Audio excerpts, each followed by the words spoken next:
नमस्कार, good evening, आदाब दोस्तों। भारत के सबसे बड़े एजुकेशन प्लेटफॉर्म अनअकैडमी पर आप सभी मित्रों और दोस्तों का हार्दिक स्वागत और अभिनंदन। दोस्तों, जो रीट लेवल फर्स्ट की ईवीएस की क्लास राजस्थान 360 चैनल पर चल रही है, तो उस पर ये जो अपनी क्लास है ये एमसीक्यू की क्लास है। जो अपन ने पढ़ रखा है सुबह की क्लास के अंदर उसी का रिवीजन है। तो दोस्तों, crack RPSC with India's largest learning platform Unacademy जो है वो आज भारत का सबसे बड़ा एजुकेशन प्लेटफॉर्म बन चुका है। और इसमें टॉप एजुकेटर्स के द्वारा तैयार की गई रिकॉर्डेड क्लासें और लाइव क्लासें आपको देखने को मिलती है। दोस्तों, इसको लेना बहुत ही आसान है। आप गूगल प्ले स्टोर के ऊपर जाइए और अनअकैडमी लर्निंग ऐप डाउनलोड करें और अपनी जो स्टडी है उसको एक अच्छा मुकाम हासिल करने के अंदर आपको बड़ी सहायता महसूस होगी। दोस्तों, छोटा सा मेरा परिचय, मैं मूलचंद कुमावत पिछले 7 साल से राजस्थान के विभिन्न प्रतियोगी शिक्षण संस्थाओं के अंदर पढ़ाने का कार्य कर रहा हूँ। तो आप भी अनअकैडमी के साथ जुड़कर मेरे अनुभव का भरपूर फायदा उठा सकते हो। तो दोस्तों, देरी किस बात की है, जल्द से जल्द अनअकैडमी के साथ जुड़े और अपनी सफलता का मार्ग जो है वो सुनिश्चित करें। अगर आप अनअकैडमी का सब्सक्रिप्शन लेते हो तो आपको मिलेगी डेली लाइव क्लासेस, वो भी टॉप एजुकेटर्स के साथ। आपको मिलेगी डेली लाइव क्लासेस वो भी टॉप एजुकेटर्स के साथ, जिसमें आप घर बैठे लाइव डिस्कस कर सकते हो, डाउट सॉल्यूशन कर सकते हो, क्वेश्चन आंसर कर सकते हो और बिल्कुल आपको क्लासरूम का माहौल देखने को मिलेगा। स्ट्रक्चर्ड कोर्सेज जिसमें बात होगी exam point of view according to syllabus. सीधी बात, नो बकवास, सीधी केवल और केवल टॉपिक पर बात करेंगे, बिना वजह गाइडेंस नहीं दिया जाएगा। तो बिल्कुल आप तैयार होकर बड़े तरीके से पढ़िए। अगर आपको अपनी तैयारी का स्तर जानना है तो आप दे सकते हो लाइव टेस्ट एंड क्यूजेज, जिससे आप अपनी तैयारी को और बेहतरीन कर सकते हो। तो दोस्तों, देरी किस बात की है, अनलिमिटेड एक्सेस, एक बार अनअकैडमी का सब्सक्रिप्शन लेने के बाद में आप बिना किसी अदर चार्जेज के इसको कितनी भी बार दे सकते हैं, जिसमें आपको लाइव प्लस रिकॉर्डेड क्लासें आपको देखने को मिलेगी। तो दोस्तों, ये आपको डेली लाइव जानकारी थी जो मैंने दी है। तो दोस्तों, जल्द से जल्द आप अनअकैडमी ऐप डाउनलोड करें और अपनी सफलता का मार्ग सुनिश्चित करें। अनअकैडमी में आपके लिए 2 सब्सक्रिप्शन बड़े फायदेमंद हैं और कौन कौन से हैं। एक तो है 12 मंथ का जो मात्र 7,000 रुपये का है, और एक है 24 मंथ का जो है 8,400 रुपये का। और दोस्तों, अगर आप मेरा प्रोमो कोड कुमाऊ10 यूज करते हो तो आपको यह कोर्स 10% डिस्काउंट पर उपलब्ध होते हैं। और जो 12 मंथ का कोर्स है ये आपको 6,300 रुपये में, और 24 मंथ का जो कोर्स है वो आपको 7,507 रुपये के अंदर मिलेगा। तो दोस्तों, देरी किस बात की है, जल्द से जल्द आप अनअकैडमी लर्निंग ऐप डाउनलोड करें और अपने कोर्स का भरपूर फायदा उठाएं। दोस्तों, जो अपनी क्लास चल रही थी वो जो क्लास है अपनी क्लास राजस्थानी कला संस्कृति ईवीएस के अंदर पर पढ़ रहे हैं। और मैं आपको इस प्रकार से पढ़ा रहा हूं कि ईवीएस का एक सिंगल क्वेश्चन में आपको गलत नहीं हो। आज अपनी जो एमसीक्यू रहेंगे वो एमसीक्यू रहेंगे राजस्थान की लोक कलाओं के जो एमसीक्यू हैं वो एमसीक्यू अपन देखेंगे। और बिल्कुल मौसम को चिल्ड करके रखना है। देखो, राजस्थान के कोटा और बारां जिले में बनाई जाने वाली चुंदड़ी का कार्य प्रकार का है। दोस्तों, प्रश्न है राजस्थान के कोटा और बारां जिले में बनाई जाने वाली चुंदड़ी का कार्य प्रकार का है। ऑप्शन है टाई एम डाई, पोट्री का निर्माण, हाथ की कढ़ाई और पेंटिंग। दोस्तों, आपको आंसर देना है। मैं आपके आंसर का वेट कर रहा हूं। जल्द से जल्द आप आंसर दो। आंसर क्या आएगा, देखो जल्दी से आंसर दो।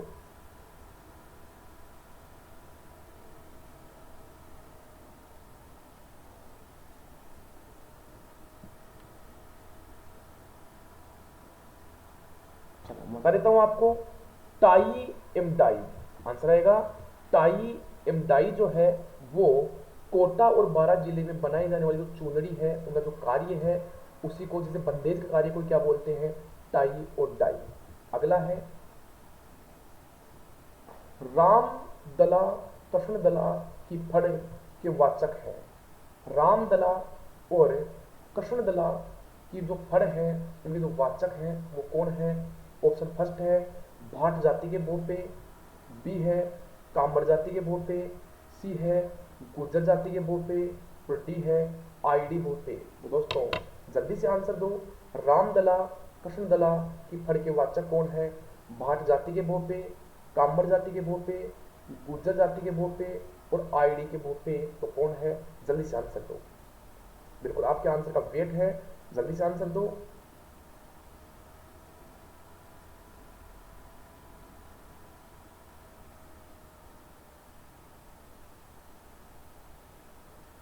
तो दोस्तों आंसर आएगा भाट जाति के भोपे। भाट जाति के जो भोपे हैं वो रामदला और कृष्णदला की फड़ के वाचन ये करते हैं। और दोस्तों यहीं पे मैं बता देता हूं आपको कि राजस्थान की सबसे लोकप्रिय फड़ किसकी फड़ है? राजस्थान की सबसे लोकप्रिय फड़, राजस्थान की सबसे लोकप्रिय जो फड़ है वो है पाबूजी की फड़। किसकी है? पाबूजी की फड़ जो है वो राजस्थान की सबसे लोकप्रिय फड़ है। और इसे इसका वाचन कौन करता है? इसका नायक व आयदी जाति के लोग रावण हत्यावादी यंत्र की सहायता से इसका वाचन करते हैं। और जो गुर्जर जाति के भोपे होते हैं ये देवनारायण जी की फड़ का वाचन करते हैं। पाबूजी की फड़ जो है वो ऊंट के बीमार होने पर बांची जाती है, जबकि देवनारायण जी की फड़ जो है वो सभी फड़ों में सबसे प्राचीन व सबसे लंबी फड़ है, सबसे बड़ी फड़ है। सबसे प्राचीन व सबसे बड़ी फड़ जो है वो देवनारायण जी की फड़ है। और देवनारायण जी फड़ पर डाक टिकट भी जारी हो चुका है। तो दोस्तों ये था आपका क्वेश्चन नंबर 2। अगला क्वेश्चन है रामदेव जी की फड़ का चित्रांकन सर्वप्रथम किसने किया था? तो रामदेव जी की फड़ का सर्वप्रथम चित्रांकन किसने किया था? ऑप्शन ए है चोथमल चितेरा, धूलजी चितेरा, रामदीन चितेरा और रामूजी चितेरा। रामूजी चितेरा। तो दोस्तों ऑप्शन आपके सामने है, जल्दी से आपको आंसर बताना है कि आंसर क्या आएगा। तो चोथमल चितेरा, धूलजी चितेरा, रामदीन चितेरा, रामूजी चितेरा। थोड़ा सा बता देता हूं मैं आपको। जो रामदेव जी है ये पंचपीरों में से एक पीर है, जिन्हें पीरों का पीर, रूणीचरा धनी, विष्णु का अवतार आदि नामों से जाना जाता है, जिनका जन्म उड़काश में शिव तहसील बाड़मेर में हुआ। और इनका मंदिर जो है वो रूणीचा रामदेवरा जैसलमेर में है। ये भी अपने को पता होना चाहिए। पिता जो थे वो अजमाल जी थे, माता जो थी वो मीणादे थी, पत्नी जो थी वो नेतलदे थी और गुरु जो थे वो बालीनाथ जी थे। और ये एकमात्र ऐसे लोक देवता थे जो कवि थे और इन्होंने 24 बाणियां नामक पुस्तक की रचना की थी। ये कुछ स्पेशल फैक्ट थे रामदेव जी के बारे में। वैसे लेट्स क्रैक के ऊपर मैं लोक देवता का टॉपिक पढ़ा चुका हूँ, तो वहां पर जाके आप लोक देवता का टॉपिक पढ़ सकते हो। और इसका जो आंसर होगा दोस्तों वो होगा चोथमल चितेरा। क्या आएगा आंसर? चोथमल चितेरा इसका आंसर होगा। तो बिल्कुल ये आपका इसका आंसर होगा। चलो आगे बात करते हैं क्वेश्चन नंबर 4। राजस्थान में विवाह के अवसर पर लगन मंडप के समय बनाए जाने वाला मांडना क्या कहलाता है? जो राजस्थान में तो विवाह जब होता है, जब लगन मंडप के समय जो मांडना बनाया जाता है उस मांडना को क्या बोलते हैं? दोस्तों एक इंपॉर्टेंट क्वेश्चन है और मेरे हिसाब से जितने बच्चे टेस्ट दे रहे हैं ये क्वेश्चन शायद आना मुश्किल है। तो इसका आंसर मैं आपको बता देता हूं। इसका जो आंसर आएगा वो इसका आंसर आएगा आपका बी, ताम। क्या आएगा? ताम इसका जो है वो आंसर इसका आएगा। ताम इसका आंसर आएगा। बिल्कुल। तो इसी प्रकार से पढ़ते रहो दोस्तों। मौसम बिल्कुल चिल करके रखो, बिल्कुल कोई दिक्कत नहीं आएगी 1% भी।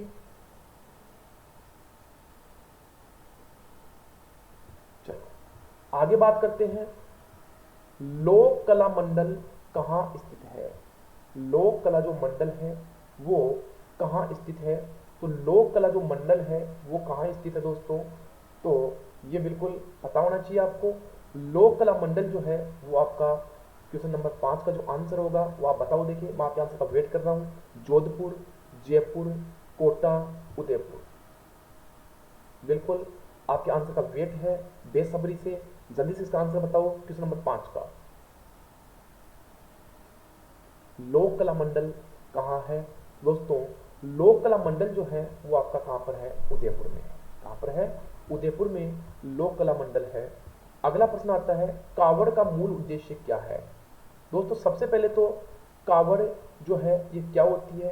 कावड़ जो देवी देवताओं का एक घर होता है मंदिर नुमा, उसको कावड़ बोलते हैं। और जो कावड़ है वो कहाँ की प्रसिद्ध है? ये उदयपुर की प्रसिद्ध है। और भक्तों को भगवद गाथा सुनाना व दर्शन कराना, ये क्या होती है? कावड़ होती है। और इसका ऑप्शन ए बिल्कुल इसका सही आंसर है। बिल्कुल कोई टेंशन लेने की आवश्यकता नहीं है। रामदेव जी की फड़ के वाचन कौन करता है? रामदेव जी की फड़ का वाचन कौन करता है?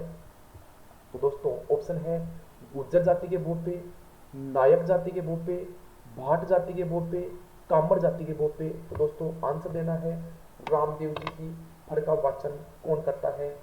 तो दोस्तों ऑप्शन आपके सामने है गुर्जर जाति के भोपे, नायक भोपे, भाट जाति के भोपे, कामर जाति के भोपे। तो आंसर क्या आएगा? आपके आंसर का वेट है बिल्कुल आंसर दो।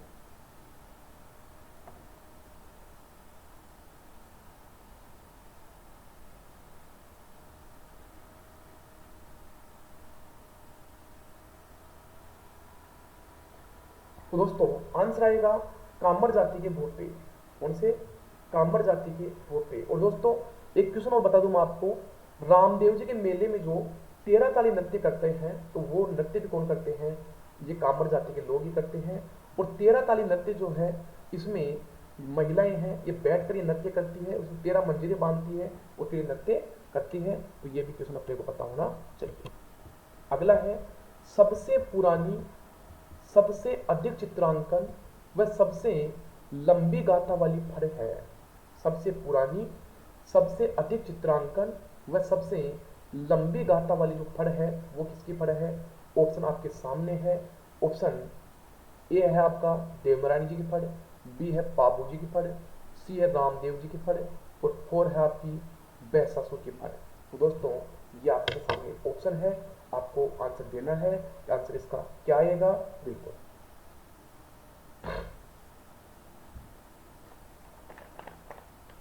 जल्दी से आंसर दो।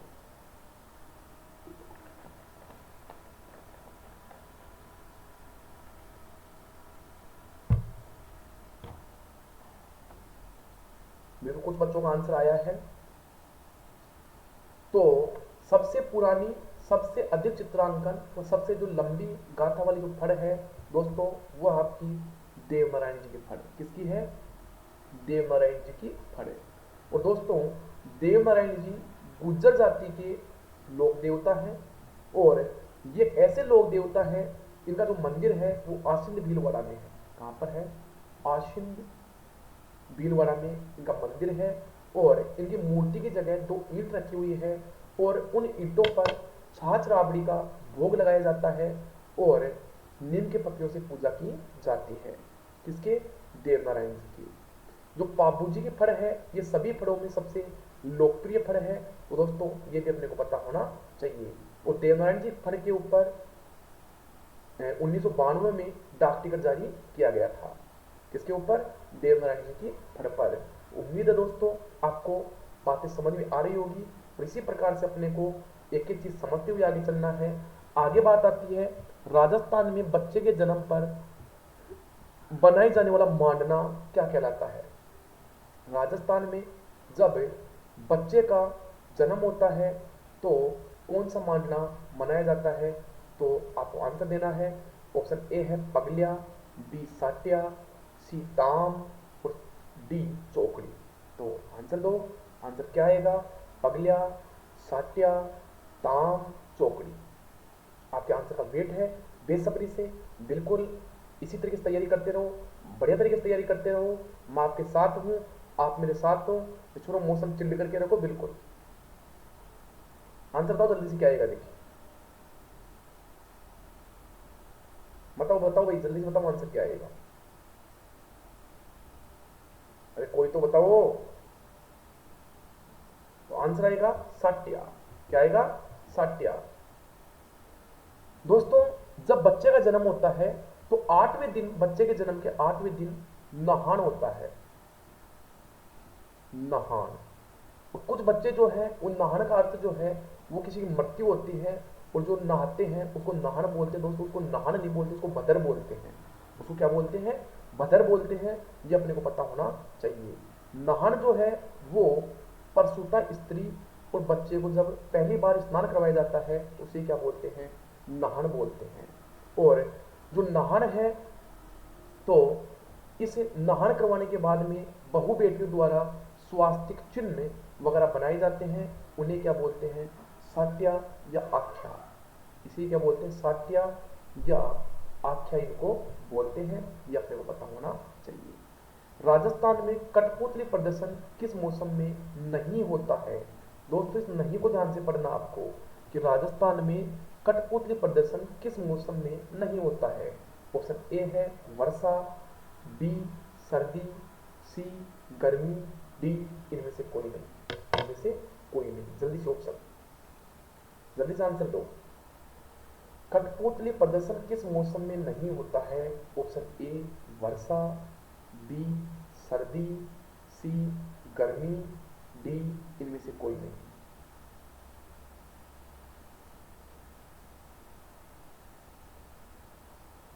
बिल्कुल, वर्षा ऋतु में कठपुतली जो है प्रदर्शन नहीं होता है। कब नहीं होता है?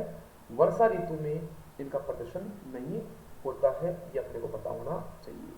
अगला है, चलता फिरता देवधर कहलाता है। मतलब चलता फिरता जो देवताओं का घर है उसे क्या कहते हैं?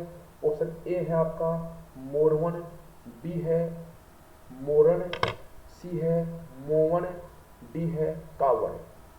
दोस्तों, क्वेश्चन नंबर 11 है, चलता फिरता देवधर कहलाता है। ऑप्शन है मोरवन, बी है मोरन, सी है मोवन, डी है कावड़। तो ऑप्शन क्या आएगा इसका आंसर? जल्दी से बताओ आंसर।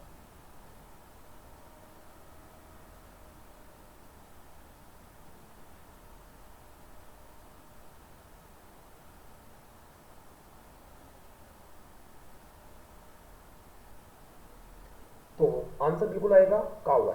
क्या आंसर आएगा? कावड़। मैंने बताया था आपको कि चलता फिरता जो मंदिर होता है उसे क्या बोलते हैं? कावड़ कहते हैं। बिल्कुल समझ में आ रहा है सभी दोस्तों के? बिल्कुल इसी प्रकार से पढ़ते रहो, इसी प्रकार से चलते रहो।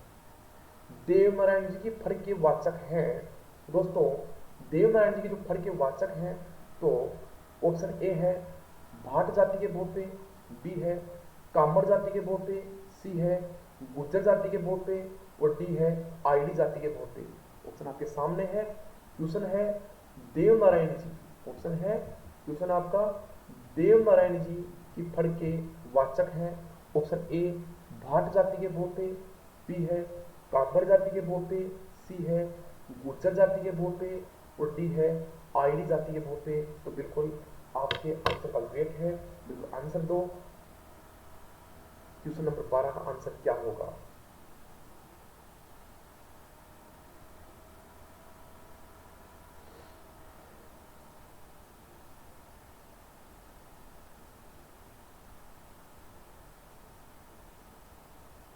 दो भाई, जल्दी से आंसर दो।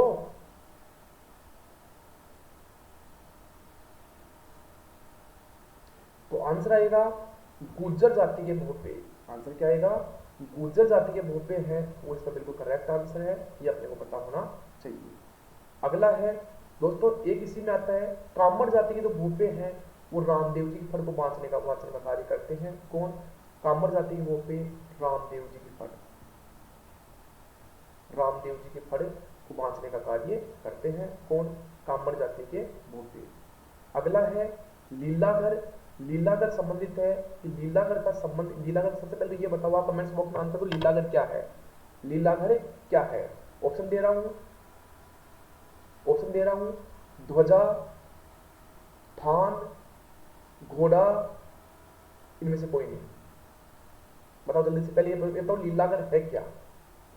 लीलाधर है क्या? पहले ये बताओ जल्दी से।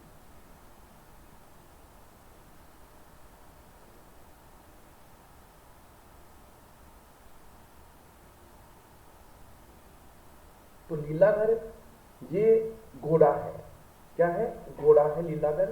अब किसका है, रामदेव जी का है, देवनारायण जी का है, वैसासुर का है या पापू जी का है। तो दोस्तों जल्दी से आपको आंसर बताना है, कमेंट्स बॉक्स बिल्कुल आपके लिए खुला है। लीलाधर किसका घोड़ा है ये बताओ जल्दी से।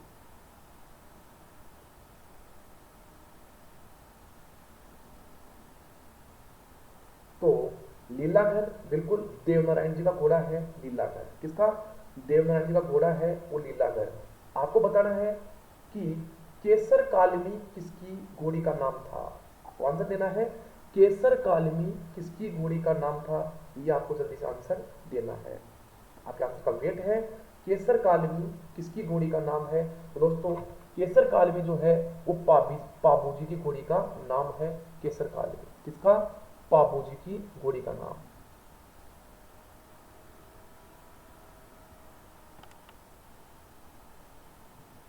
केसर कालमी पाबू जी की घोड़ी का नाम है। और मारवाड़ में सबसे पहले जो ऊंट लाने का जो कार्य किया था वो भी किसने किया था, पाबू जी ने ही किया था, ये भी अपने को पता होना चाहिए। और केसर काल में जो घोड़ी है पाबू जी को, ये किसने दी थी, देवल चारनी नामक महिला ने दी थी। किसने दी थी, देवल चारनी नामक जो महिला है उसने ये घोड़ी पाबू जी को दी थी। ये भी इंपॉर्टेंट क्वेश्चन पड़ता है। अगला प्रश्न है, राजस्थान में पूजा पाठ के अवसर पर बनाए जाने वाला मांडना क्या है। राजस्थान में पूजा पाठ जब किया जाता है तो कौन सा मांडना बनाया जाता है। तो दोस्तों ऑप्शन आपके सामने, ताम, सातिये, पगलिया, चौकड़ी। ताम, सातिये, पगलिया, चौकड़ी। तो कौन सा मांडना मनाया जाता है, जल्दी से आंसर दो।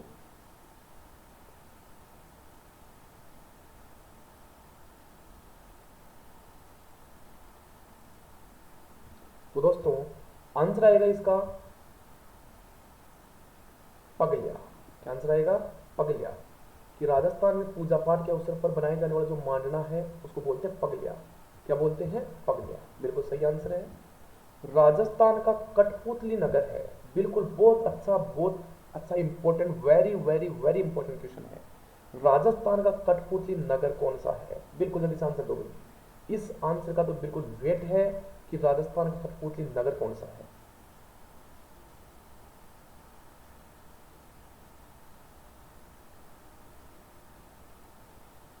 बिल्कुल जल्दी से आंसर दो।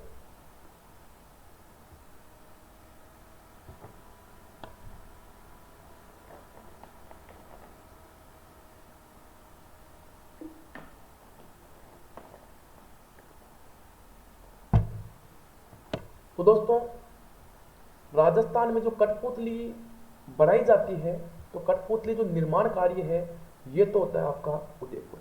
कहां पर होता है, उदयपुर में। जबकि राजस्थान कठपुतली जो नगर है वो आपका जयपुर। बड़ा अच्छा क्वेश्चन है, बच्चे गलती करते हैं। तो राजस्थान कठपुतली नगर जो है वो तो आपका है जयपुर। और कठपुतली बनाई कहां पर जाती है, वो बनाई जाती है आपकी उदयपुर में। कहां पर बनाई जाती है, उदयपुर में कठपुतलियां बनाई जाती है, ये अपने को पता होना चाहिए। मुख्य द्वार पर गाड़ा जाता है, अच्छा प्रश्न है। मुख्य द्वार पर गाड़ा जाता है। ऑप्शन ए मोरण, बी मोवन, सी तोरण, डी कावड़।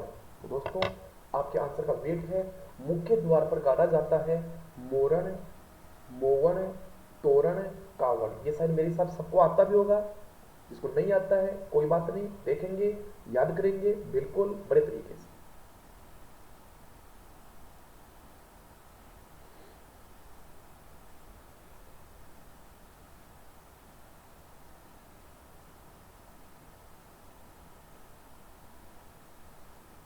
तो दोस्तों मुख्य द्वार पर जो गाड़ा जाता है उसे क्या बोलते हैं, उसे बोलते हैं तोरण।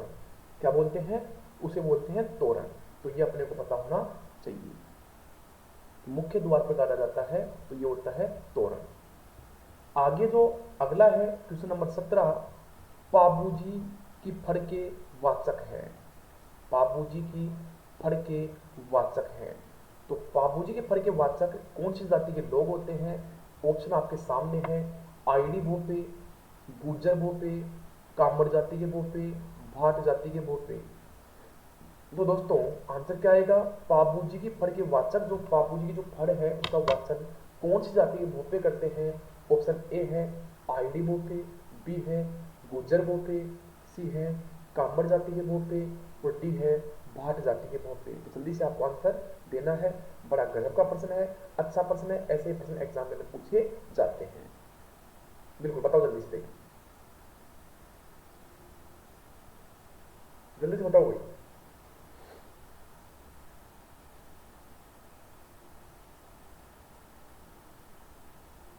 अरे बताओ जल्दी से, आंसर क्या आएगा। इजी है।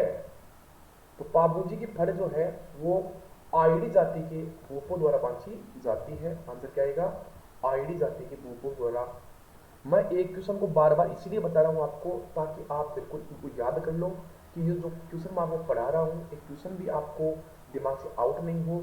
तो आईडी व नायक जाति के जो भूपे हैं वो इसे बाबूजी के फड़ का ऊंट बीमार होने पर इसका वाचन करते हैं रात के समय। कब करते हैं, रात के समय।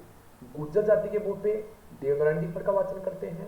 कांबर जाति के भोपे रामदेव जी के फड़ का वाचन करते हैं। दोस्तों पहले बता चुका हूं आपको, बार बार इसलिए बता रहा हूं कि रिकॉल होता रहे और याद होता रहे।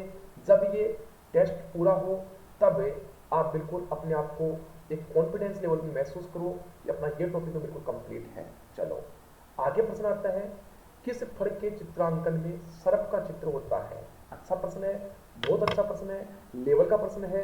किस फड़ के चित्रांकन में सर्प का चित्र होता है, आंसर देना है दोस्तों। बताओ जल्दी से देखिए। ऑप्शन है रामदेव जी की फड़, देवनारायण जी की फड़, बापू जी की फड़, इनमें से कोई नहीं। बताओ जल्दी से।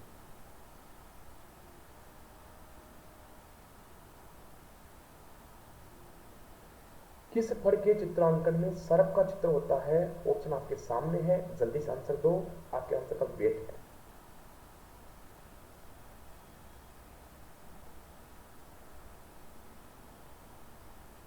तो आंसर आएगा देवनारायण जी की फड़। क्या आएगा, देवनारायण जी की जो फड़ है उसमें सर्प का चित्र होता है। आप दोस्तों बाबूजी मत कर देना, गलत हो जाएगा। देवनारायण जी की फड़ इसका आंसर होगा। और दोस्तों एक प्रश्न यहां से ये भी पुटअप होता है कि राजस्थान के सभी लोक देवताओं में सबसे लंबा गीत किस लोक देवता का है। ये मैं क्वेश्चन आपसे पूछ लिया है, कमेंट्स बॉक्स में आपके आंसर का इंतजार है कि राजस्थान में सबसे लंबा जो लोक गीत है वो किस लोक देवता का है और लोक देवियों में किसका है। जल्दी से बताओ देखिए, लोक देवियों में किसका है और लोक देवताओं में किसका है, बताओ देखिए जल्दी से।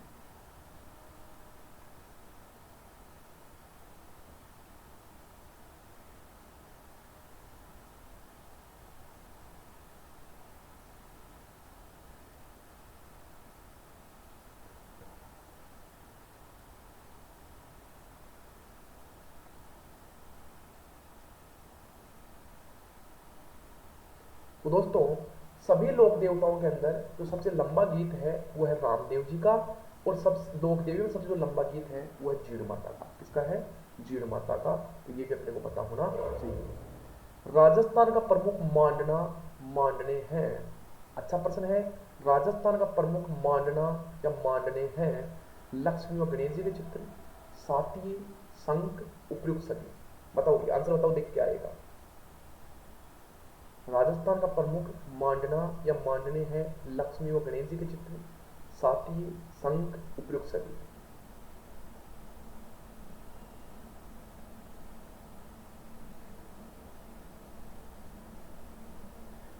तो बिल्कुल आंसर जय माता दी, उपयुक्त सभी इसका आंसर होगा। बिल्कुल उपयुक्त सभी इसका आंसर होगा, कोई दिक्कत नहीं है। बढ़िया, अच्छा, इसी प्रकार से पढ़ते रहो दोस्तों। अगर आपको सिलेक्शन लेना है, मंजिल प्राप्त करनी है, तो दोस्तों सफलता के अंदर सब साथ होते हैं, लेकिन जब कोशिश करोगे दुख होगा तब कोई आपके साथ नहीं रहेगा। तो आज की मेहनत है ये कल काम आएगी, कल की मेहनत है परसों काम में आएगी। दोस्तों मेहनत करते रहो, मेहनत में कमी मत छोड़ना। नौकरी आई या नहीं आई, लेकिन रण में जब कूदो तो लास्ट में घुटने टेक के नहीं अपने को हटना है रण से पीछे। रण में बिल्कुल एक तरीके से लड़ना है अपने को। जैसे महाराणा प्रताप था, अकबर से हल्दी घाटी का युद्ध हुआ था, उसमें विजय तो नहीं हुआ था, लेकिन आज भी बड़े शिद्दत से, बड़े मान सम्मान से उनको याद किया जाता है कि जद बाघ आखरी रोटी जद वो बन बिलावड़ो ले भाग्यो छोटो सो अमरियो चीत पड़ियो राणा रो सो यो टूक जा। वो लड़ियो करूं वो सयो करूं मैं वारी लाज बचाओ न दुख सुख रो साथी चेत तकड़ो छोटी सी चूक सगा जाते। तो उनको आज भी एक मान सम्मान से याद किया जाता है। क्यों? क्योंकि वो एक ऐसे व्यक्ति थे जो मरते दम तक मुगलों का सामना किया था, इसलिए याद करते हैं आज। तो वही बात है कि एग्जाम देने जाओ तो ऐसे नहीं 100 में से 10 नंबर आ गए और बिल्कुल पीठ दिखा के आ गए, ऐसा नहीं करना है। बिल्कुल रण में कूदना है, आसपास जाना है, फिर सफलता मिले चाहे नहीं मिले वो अलग बात है। और मेहनत करने वालों को सफलता मिलती है और हाल में मिलती है कि जो हो गया उसे सोचा नहीं करते, जो मिल गया उसे खोया नहीं करते, और आखिर उन्हीं को मिलती है सफलता जो हर वक्त पर, हर हाल पर रोया नहीं करता, रोया नहीं करता। तो दोस्तों बिल्कुल दिल थाम के बैठो, आराम से तैयारी करते रहो। टाइम अपने पास सही है, खूब है। अगर टाइम देखो, टाइम वैसे तो वो तैयारी अगर जिसके नहीं करने की मन होता है उसके लिए तो 2 साल 5 साल 10 साल भी कम नहीं रहता है, और तैयारी करने वाला होता है उसके लिए 2-3 महीने का टाइम खूब होता है, क्योंकि एग्जाम सिलेक्टेड मैटर आता है। एग्जाम के अकॉर्डिंग चलो दोस्तों, पीएचडी नहीं करनी है आपको, टीचर का ज्ञान पूरा नहीं लेना है, आपको वही ज्ञान लेना है जो आपके एग्जाम के लिए कामयाब है, आपके लिए उपयोगी है, आपको वही ज्ञान प्राप्त करना है, बिना वजह का ज्ञान आपको नहीं प्राप्त करना है। चलो आगे बात करते हैं। राजस्थान में कठपुतली बनाने का काम कहाँ होता है? राजस्थान में कठपुतली बनाने का जो काम है वो कहाँ पर है, कहाँ होता है? तो राजस्थान में कठपुतली बनाने का जो काम है वो ऑप्शन ए है उदयपुर, बी है चित्तौड़गढ़, सी है जयपुर, और डी आपका उपयुक्त सभी। तो राजस्थान में कठपुतली बनाने का जो काम है वो कहाँ पर होता है? ऑप्शन आपके सामने है, जल्दी से आंसर आपको देना है, बताओ देखिए जल्दी से, बिल्कुल बताओ देखिए जल्दी से, आपके आंसर का वेट कर रहा हूं।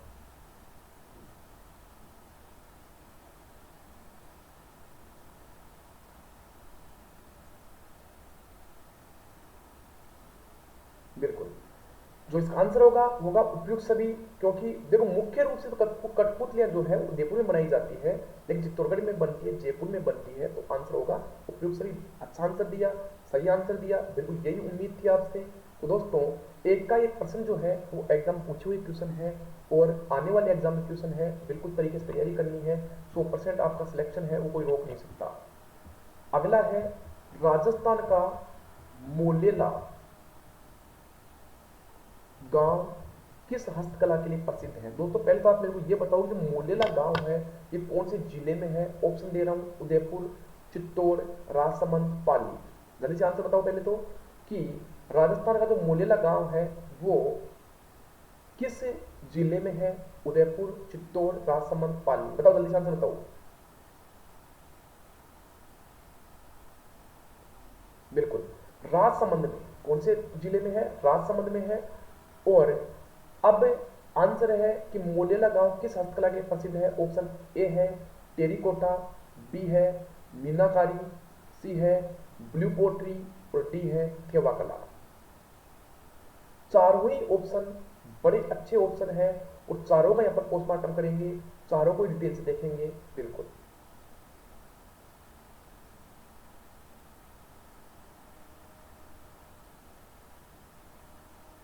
तो इसका आंसर तो होगा दोस्तों टेरिकोटा। टेरिकोटा क्या होता है? टेरिकोटा के अंदर क्या होता है? मिट्टी की मूर्तियां बनाई जाती है, उनको आग में पकाया जाता है, उसे बोलते हैं टेरिकोटा। क्या बोलते हैं? टेरिकोटा। तो टेरिकोटा तो कहां का प्रसिद्ध है? ये तो हो गया आपका मोलेला राजसमंद का। मोलेला राजसमंद का टेरिकोटा प्रसिद्ध है।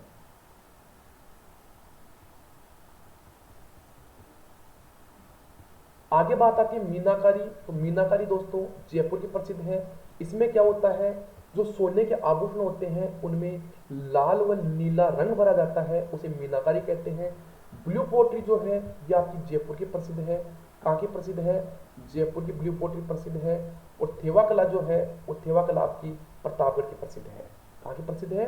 प्रतापगढ़ की प्रसिद्ध है। थेवा कला में क्या होता है? जो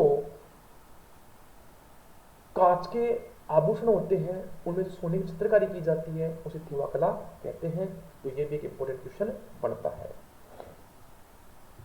आगे आता है रामदास रामदास कृष्णदला की फड़े का प्रमुख लोक वाद्य यंत्र क्या है? रामदास कृष्णदला की जो फड़ का प्रमुख लोक वाद्य यंत्र क्या है? ऑप्शन आपके सामने है, रावणत्ता, सारंगी, जंतर और बिना किसी वाद्य यंत्र की। अच्छा प्रश्न है, बहुत अच्छा प्रश्न है, बताओ जल्दी से आंसर।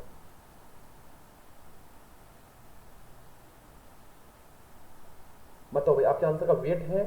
रामदास कृष्णदला की फड़ का प्रमुख लोकवाद्य क्या है? ऑप्शन आपके सामने है, रावणत्ता, सारंगी, जंतर, बिना किसी वाद्य की।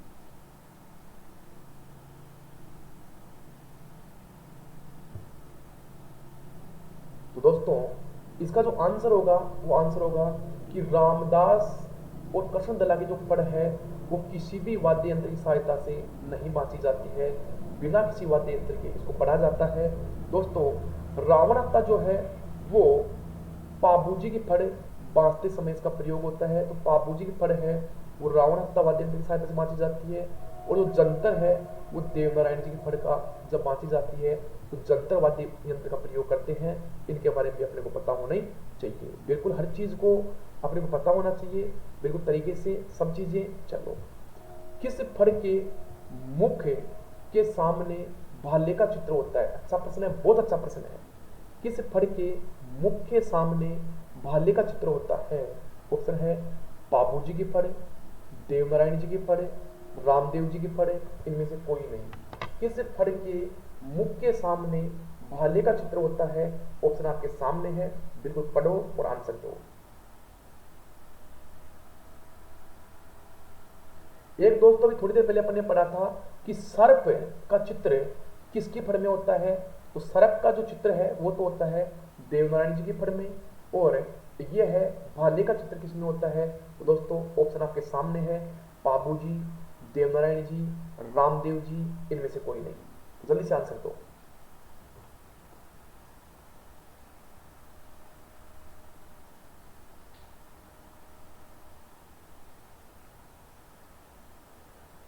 तो बिल्कुल आंसर आएगा पाबूजी।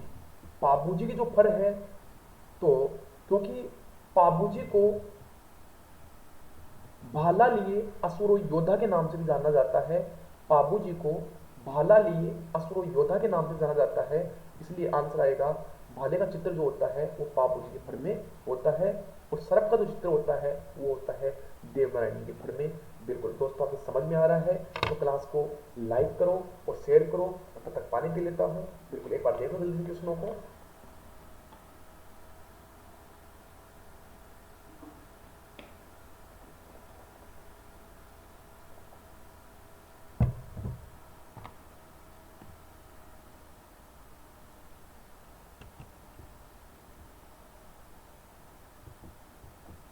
अगला क्वेश्चन है, राजस्थान में किस अवसर पर मांडने चित्रित किए जाते हैं? राजस्थान में किस अवसर पर मांडने चित्रित किए जाते हैं? ऑप्शन है त्योहार पर, धार्मिक अनुष्ठानों पर, जन्म परण मरण पर, उपयुक्त सभी। अच्छा क्वेश्चन है, राजस्थान में किस अवसर पर मांडने चित्रित किए जाते हैं? ऑप्शन आपके सामने है, जल्दी से आंसर दो।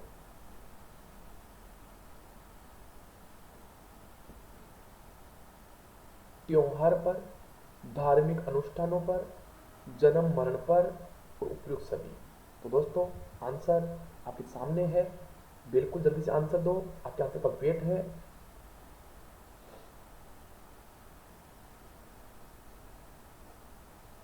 तो बिल्कुल आंसर आएगा उपयुक्त सभी। सभी बिल्कुल कर सकते हैं, क्योंकि त्योहार पर भी मानने मनाए जाते हैं, धार्मिक कार्य होते हैं उन पर भी मानने मनाए जाते हैं, और जन्म मरण और परण पर भी मानने मनाए जाते हैं।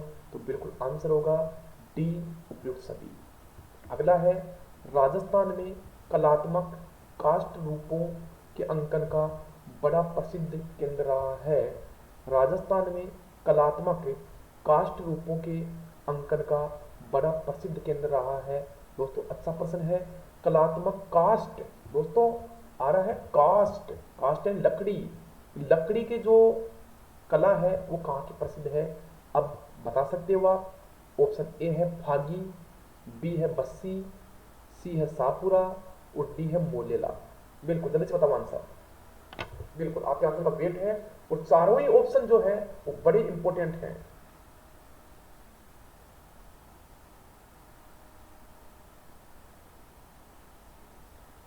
बताओ बताओ जल्दी से बताओ आंसर।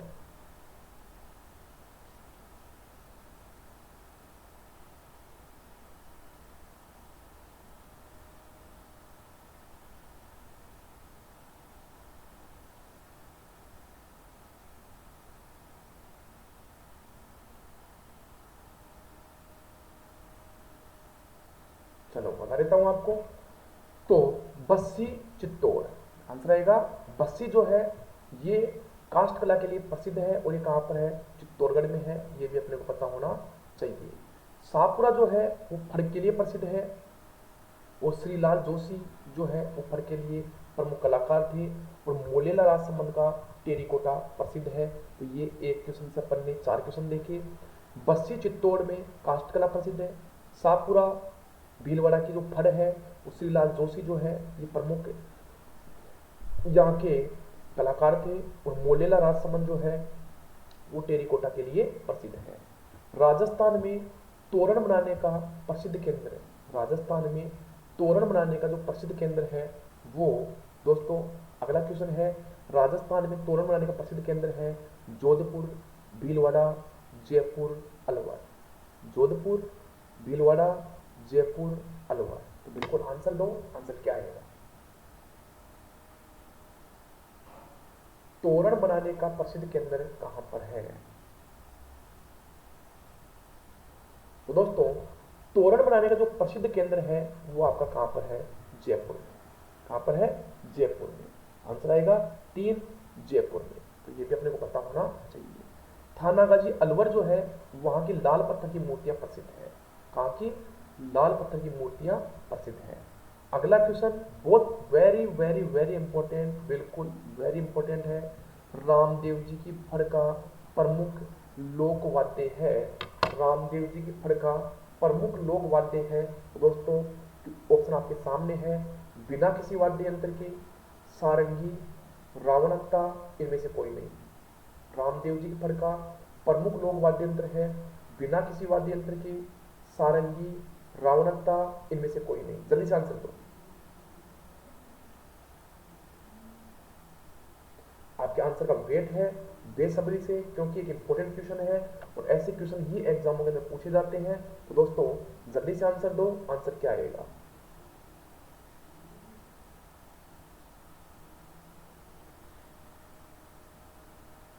तो आंसर इसका आएगा रावण हत्ता।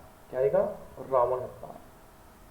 दोस्तों जल्दी से मेरे को यह बताओ कि रावण हत्ता वाद्य यंत्र का प्रयोग और किसकी फड़ बांसुरी में किया जाता है? जो कम से कम 5 बार बता चुका मैं आपको। रावण हत्ता वाद्य यंत्र का प्रयोग और किसकी फड़ बांसुरी में किया जाता है? जल्दी से आंसर दो।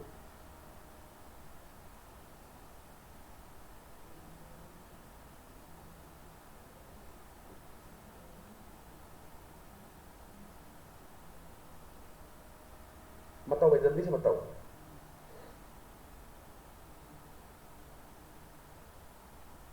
अरे बताओ जल्दी से। तो पाबूजी की जो फड़ है वो भी रावण हत्ता वाद्य यंत्र की सहायता से बांची जाती है। किसकी?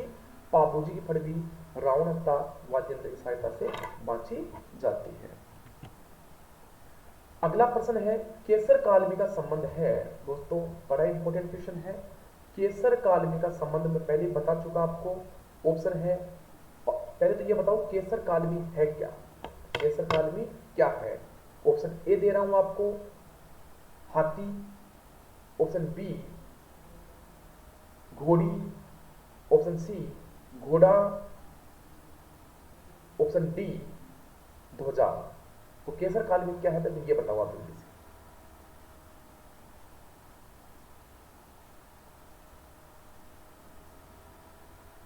केसर कालमी, तो दोस्तों केसर कालमी जो है ये क्या है? घोड़ी है। अब किसकी है? पाबूजी, रामदेव जी, देवनारायण जी इनमें से कोई नहीं। तो केसर काल में का संबंध किससे है? बापू जी से है, रामदेव जी से है, देवनारायण जी से है, या इनमें से कोई नहीं? तो आंसर क्या आएगा? जल्दी से आंसर दो। बिल्कुल, आपके आंसर का बेसब्री से इंतजार, जल्दी से बताओ भाई।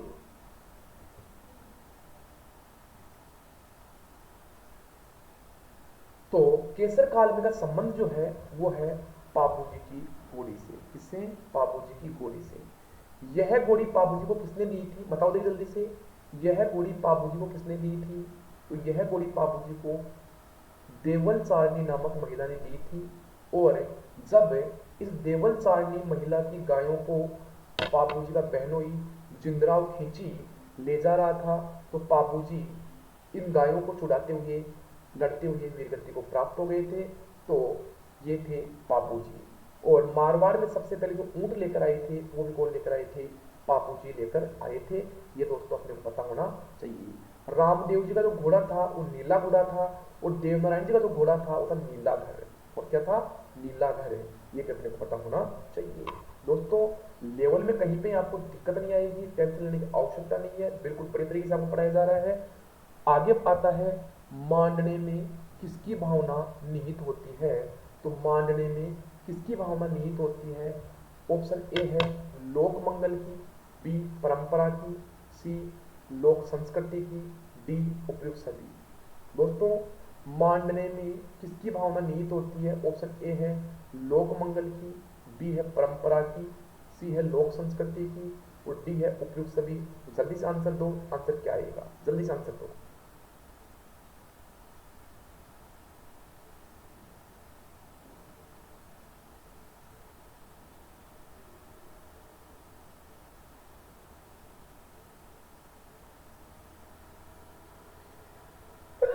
सॉरी सॉरी सॉरी दोस्तों। तो मांडने में किसकी भावना निहित होती है? तो ये होती है दोस्तों लोक मंगल की। किसकी होती है? लोक मंगल की भावना जो है वो क्या होती है? निहित होती है। आगे आता है दाम्पत्य जीवन में सुख शांति को अंकित करने वाला मांडना क्या कहलाता है? दाम्पत्य जीवन में सुख शांति को अंकित करने वाला मांडना क्या कहलाता है? ऑप्शन है चौकड़ी, ताम, सातिये और पगलिया। दाम्पत्य जीवन में सुख शांति को अंकित करने वाला जो मांडना है वो क्या कहलाता है? चौकड़ी, ताम, सातिये, पगलिया। बिल्कुल आंसर दो। आपके आंसर का वेट है बेसब्री से।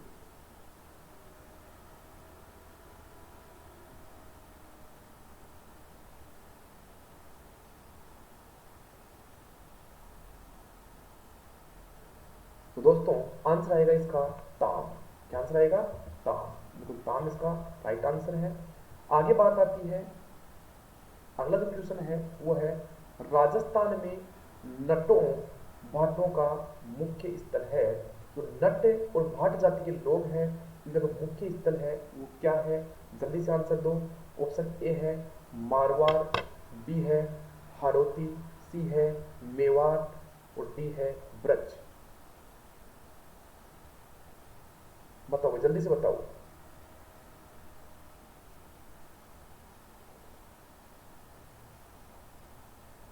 तो राजस्थान में नटों और भाटों का जो मुख्य स्थल है वो क्या है? जल्दी से बताओ। तो बिल्कुल आंसर है आपका Marwar. Option A right answer है। नट और भाट जाति के लोग जो है वो सबसे अधिक जो है वो मारवाड़ में निवास करते हैं। कहां पर निवास करते हैं? मारवाड़ में निवास करते हैं। ये अपने को पता होना चाहिए। आगे आता है देवनारायण जी की फड़ का प्रमुख लोक वाद्य यंत्र क्या है? कि देवनारायण जी की फड़ जब पड़ी जाती है तो कौन सा वाद्य यंत्र बजाया जाता है? तो इसका आंसर आपको देना है दोस्तों। ऑप्शन ए है रावणत्ता, बी है जंतर, सी है ढोलक, और डी है सारंगी। कम से कम 5 बार में इसका आंसर आपको बता चुका। तो अब तो आपको केवल देना ही पड़ेगा आंसर। आपके आंसर का वेट है, जल्दी से बताओ। देवनारायण जी के फड़ का प्रमुख लोकवाद्य क्या है? रावणत्ता, जंतर, ढोलक, सारंगी।